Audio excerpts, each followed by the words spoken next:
मृत्यु जीवनर शाश्वत सत्य अटे किंतु मृत्यु को नहीं बहुत लोकों मनरे भिन्न भिन्न धारणा थाए। बहुत लोकों मनरे प्रश्न थाए कौन सत्य मृत्यु पर आत्मा को जमलोक को जीवाक पड़े ना यह सब मिथ्या। जदि सत्य ताहले मृत्यु पर जमलोक से केमिति पहुँचे आउ ताकू केते दिन समय लगे। प्राचीन काल में यही सब प्रश्न श्रीहरि विष्णु को तांको वाहन गरुण पचारिथिले। भगवान विष्णु मनुष्य जीवनर अर्थ, मृत्यु पर जीवन, अंतिम क्रियाकर्म आउ पुनर्जन्म परी सबु कथा गरुड़ को गोटी गोटी करी कहिथिले, जहाँ गरुड़ पुराण नामर नामित। गरुड़ पुराण हिंदू धर्मर 18टी प्राचीन महाकाव्य मध्य गोटी अटे।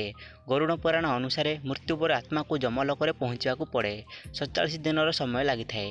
ताहाले 47 दिन आत्मा सहित कौन हुए, कौन कौन कष्ट दे आत्मा जमलोक पहुँचे ताहा आमे आज यही वीडियो जानिबा। जेतेबेले कौनसी व्यक्तिर मृत्यु पाखे आसे प्रथमे व्यक्तिर कथा कहवा शक्ति चली जाए।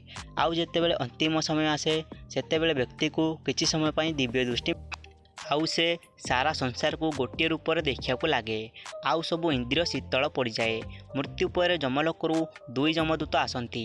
जमदूत को देखी आत्मा डर रे हा हा कहवाक लगे। आउ डर रे शरीर बाहर को चली आसे।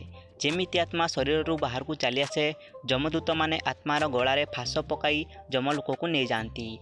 गरुड़ पुराण अनुसार जदि मरीथिबा व्यक्तिर आत्मा पवित्र थाए ताहाले ताकू परमात्मा निजे तांको बाहनरे नेबा पाई आसंती। किंतु जदि आत्मा पापी थाए ताहाले ताकू गर्म वायु अंधार रास्ता देई आउ निर्यातना देई जमलोक को निया जाए। या परे जमराजंको आदेश अनुसार 13 दिन पर्यंत निजर कार्य संपादन करिया पाई आकाश मार्गरू आत्मा को पुणी तांको निज घरे छाड़ी दिया जाए। घरे पहुँचवा परे आत्मा निज शरीर रे पुणी थरे प्रवेश करिया चेष्टा करे, किंतु जमदूतंको फासरे बंधा होइथिबा कारणरू से निज शरीर रे प्रवेश करि पारे नाही। आत्मा चाहूथिले मध्य निज शरीर अंतिम क्रियाकर्म निज आखिरे न देखे।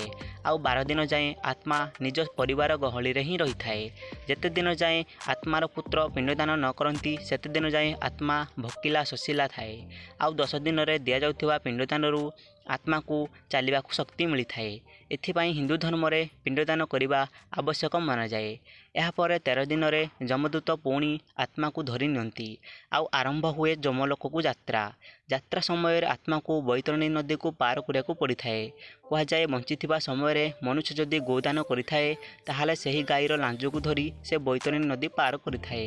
अन्यथा एही नदी को पार करिया पापी आत्मा को बहुत कष्टर सामना करिया पड़ी थाए। गरुड़ पुराण अनुसार बैतरणी नदी को गंगा नदीर रौद्र रूप कहुए। यह नदी सबु बेले निआं बाहर थाए। आत्मा को यही नदी पार करिया समय बहुत भयंकर जीव मान सामना करिया पड़ी थाए और आत्मा को एमती लगे जेमिति केही से नदी भितर बुड़े देवाई चाहूँगी।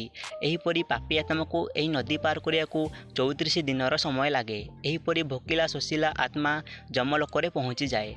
जमलोक पहुँचवा पर चित्रगुप्त से व्यक्तिर समस्त लेखाजोखा धर्मराज आग प्रस्तुत करती। आउ सही आधार धर्मराज यह निश्चय करती जे पापी आत्मा को कौ नरक को पठाहेब।